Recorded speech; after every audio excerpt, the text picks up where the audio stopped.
¿qué tal? Muy buenas tardes, ¿cómo están? Nos da muchísimo gusto recibirles en este su programa de Martes de Descubriéndonos. ¿Cómo estás, José? ¿Qué tal, Mauricio? Me da mucho gusto compartir el espacio con ustedes otra vez. ¿Cómo les va? También a nosotros, saludos, Yes, hermano, saludos a todos, saludos a todos. todos allá. Bueno, pues hoy les traemos un título larguito, pero el objeto es que nos haga pensar, porque, cómo nos gusta, ¿verdad? El título del programa de hoy es La extraña proclividad a la infelicidad. Y sí, como que pareciera ser que por todos lados andamos siempre intentando ser felices. ¿Qué quieres ser en la vida? Feliz. ¿Qué quieres que tu hijo sea en la vida? Feliz. ¿Y qué es y entonces todo el mundo vamos así como con la felicidad, tratando de pensar que es un punto de llegada, que tenemos que abrir un cajoncito y entonces encontrarlo. Y no nada más eso, sino que pensamos que vamos a abrir el cajoncito, lo vamos a encontrar y ahí nos vamos a quedar. Pero bueno, eso es lo que se supone que decimos que queremos. Sin embargo, todo el tiempo estamos haciendo todo lo posible por estar neceando con ser infelices. ¿Es así o no? Y bueno, y como José dijo, empieza Mauricio. ¿Qué piensas, Mauricio? Nada, me recuerda mucho que alguna vez una amiga hacía referencia de que, bueno, ¿cómo era posible que alguien tan precioso y tan lindo como Elvis Presley hubiera acabado como acabó? Tenía todo, tenía belleza, una voz extraordinaria, popularidad, mujeres por doquier, dinero por doquier, y sin embargo, pues, bueno, realmente terminó en un estado muy lamentable, tanto físico como incluso mental. Realmente lo único que conservó hasta el final fue su extraordinaria voz, pero bueno, esto me recordó un pasaje eh, Lacan en un seminario muy de sus primeros años, el seminario 2, donde hacía referencia que cuando Freud trabajó esta cuestión de pulsión de muerte, quizás no muy conocido para muchos, bueno, Freud planteaba que había pulsión de vida y pulsión de muerte. Cuando Freud trabajaba esta cuestión de pulsión de muerte, lo que había descubierto es que bajo ciertas condiciones, opera una fuerza que no es precisamente la mejor para esta cuestión de la felicidad, sino que exactamente va en el sentido opuesto. Y que, bueno, si no se daban ciertas condiciones, eso podía operar de una forma bastante singular. Y simplemente recordemos también la carta que le responde Freud a Einstein de ¿por qué la guerra? Bueno, Freud explicaba las cosas en esos términos, ¿no?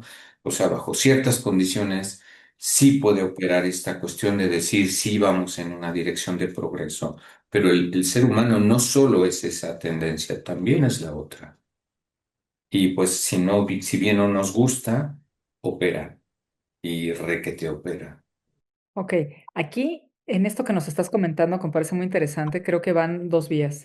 Una, que hay en esto que yo decía de esta necedad, yo le llamé necedad, esta proclividad a tener que estar en el asunto de la infelicidad, siempre se están construyendo, digamos que guías de ruta que dicen que si yo logro conseguir todo esto, entonces seré feliz. Y entonces debo de tener tal cuerpo, debe de tener tal cabello, tengo que tener tal posición social, tengo que vestirme de tal manera, tengo que tener tal carro. Y entonces voy a ir poniendo una serie de elementitos que se supone que yo debo de tener para entonces alcanzar la felicidad. Y, oh sorpresa, el primer tema, el primer tropiezo es el asunto de que hay quien llega y pone los palomitas en todo eso y pues no es precisamente feliz, sino todo lo contrario, y además viene una sensación de una frustración terrible. Y por el otro lado, esto que estabas diciendo, en este asunto, en esta proclividad, bueno, no proclividad, sino, bueno, sí, esta forma humana en la que las cosas no necesariamente tienen que ir para aquello que resulte en satisfacción, sino que hay algo del orden de lo destructivo que nos acompaña. Entonces, me parece que hay como esas dos vías ahí. ¿Tú qué dirías, José? Pues que voy a comenzar citando a una persona aún más profunda que Lacan del que habló Mauricio, que es Mafalda. En una parte Mafalda dice, esta parte, ¿se acuerdan? Creo que es Manolito, Felipito, alguno de ellos, creo que es Miguelito, el que le dice, mira, si tomas este whisky, tienes una lavadora automática en tu casa y no eres feliz, que eres una idiota, ¿no? Porque todo lo que, todos estos, la compra de toda esta serie de mercancías está como correlacionada con la felicidad. Los anuncios lo que te venden es que si haces esto, si haces lo otro, la condición, efecto de lo que hagas es ser feliz, ¿no? Entonces, si usas un tipo de calzones y no eres feliz, hay un problema contigo, ¿no? O sea, ese tipo de cosas. Y también en algún otro lado, me acuerdo que hablábamos esta parte del ser feliz o estar feliz, en donde sí se quiere ontologizar la idea de la felicidad, ser, de decir, soy feliz, y dice, soy contento, soy, o sea, soy triste, soy, o sea, no, estás siéndolo transitivamente porque tus apuestas están en ese sentido. Y lo que está diciendo Mauricio y lo que estás diciendo tú, o sea, las expectativas. Digamos, además, ¿quién las compró? ¿Quién constituye esas expectativas? Los ideales super yo, digo, los ideales del yo que se convierten en imperativos superyoicos, y desde ahí, si nosotros tres estuviéramos con unas hamacas, con nuestros cocos así, a la orilla del mar Caribe, de repente yo podría sugerirle, decirle, mire, esto no estaría más fregón si de lugar de haber tenido Ginebra, Mumbai, hubiera tenido un vodka Subrovka en el esto. Y entonces ustedes dirán, no, pero sí, Subrovka, pero ¿qué es eso? Más padre sería estar nosotros en una fogata, en un bosque, con no sé qué. O sea, el tema de la infelicidad es esta parte donde, ¿cómo?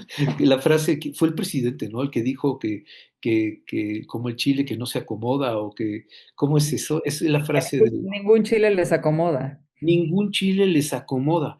Esta parte como de decir, o sea, si están los ideales ahí, es precisamente son ideales porque precisamente son ideales. Y su condición de ideales los hace imposibles. Entonces, si vamos a construir nuestro eje de coordenadas de felicidad e infelicidad por esos ejes de coordenadas, no existe la manera de ser felices. Pero además de regodearnos en nuestra condición de víctimas, ¿no? Es que no, es un regodeo, eso sí es lo que hablábamos en alguna de estas, eso sí es parte de la disciplina olímpica, ¿no? Del sufrimiento. Tantito me falta, tantito, tantito, el plus de goce, tantito, tantito y ya. Pues no. Entonces, ¿cómo aprender a vivir con minúsculas? ¿Cómo aprender a vivir tomando agua simple y sencillamente y no soñando una mimosa, ¿no? Bueno, José, esto que dices de las letras minúsculas, que me parece, a mí siempre me ha gustado mucho, te lo copio recurrentemente, porque me parece muy importante. Este tema de poder vivir con las letras minúsculas es cómo sentirnos satisfechos caminando nuestro propio camino con nuestras cosas pequeñas cada día, que es muy complejo y que nos cuesta trabajo verlo cuando lo estamos tratando de comparar con cosas grandototas, con aquello que nosotros creemos que tiene que ser enorme. Y, y también en esto quisiera poner también el acento en algo que también hemos dicho en otras ocasiones, que tiene que ver con la confusión de cuando hablamos de felicidad, hablar de diversión, de estoy contento, de estoy aventando confetis por el mundo y entonces como que parece que tengo que estar así todo el tiempo como una castañuela para que entonces yo sea feliz.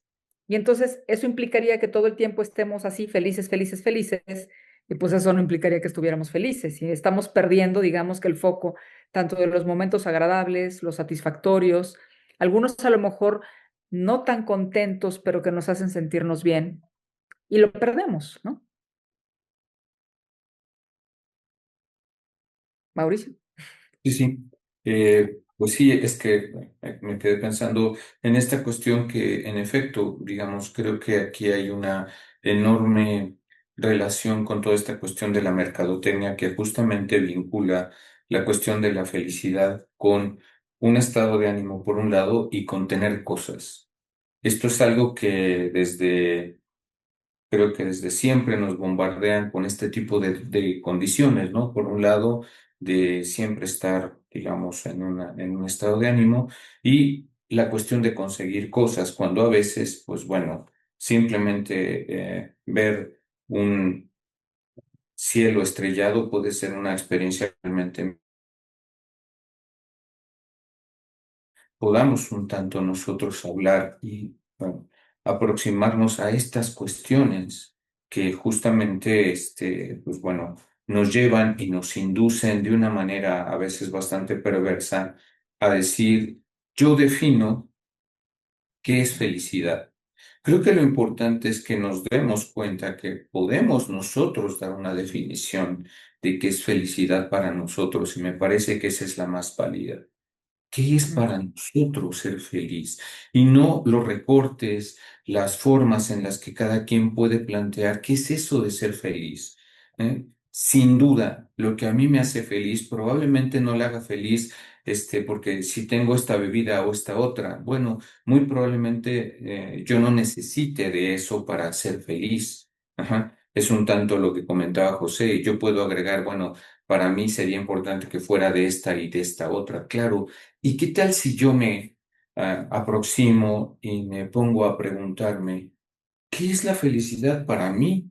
Más allá de esos agregados que es imposible prescindir de todos, estamos marcados por ellos, pero de alguna forma que nos preguntemos qué es eso de la felicidad para mí. Y si no lo comparto del todo, yo me pregunte, ¿qué es eso para mí? Más allá de las cosas y de las condiciones, volvemos a lo mismo. Podemos tener miles de ejemplos de personas que aparentemente tienen todo, resumido, todo en belleza, juventud, dinero, y pues vemos que no son demasiado distantes a nosotros. Porque justamente no se trata ni de juventud, ni de dinero, ni de cosas, sino muchas veces, ¿qué es lo que a mí, carambas, me hace feliz? ujú. Creo yo. O son o no están muy diferentes de nosotros, o no están, o no estamos, o no estamos muy distantes de ellos, o ellos están distantes de nosotros. Es Porque, que es condición humana, es condición. claro, o Ya sea, tienes eso, pues bueno, no importa, ya buscarás la forma de decir algo falta. sí, exacto. Esta tendencia, entonces, que se puede hacer todavía más grande si estamos en esa comparación permanente de aquello en lo que nosotros mismos resultamos ajenos, ¿no? ¿Yo qué? Porque si yo qué, si yo no me pregunto esas cosas tan sencillas como de yo qué quiero, a mí qué me gusta, pues entonces siempre me voy a estar colgando de uno, que a lo mejor ya cuando esté ahí no me va a gustar y luego me voy a colgar de otro, y entonces me voy a estar tropezando. Entonces, José, seguramente la extraña proclividad, pues ya no sería tan extraña, ¿no? Sino que yo me estoy meciendo ahí. El tema es la sorpresa que nos causa siempre de sí, o sea, ¿por qué estoy aquí? Y tú dices, pues porque lo caminaste, mano. O sea, ahí no fuiste teletransportado. O sea, toda esta infelicidad la has ido labrando por tus ideales, tus fantasías, tus imposibilidades. Yo sí creo que hay algo que puede aportar, fíjense, al concepto de felicidad, que tiene que ver con el sentido de realización. Este famoso asunto de Lacan de la potencia de ser del deseo.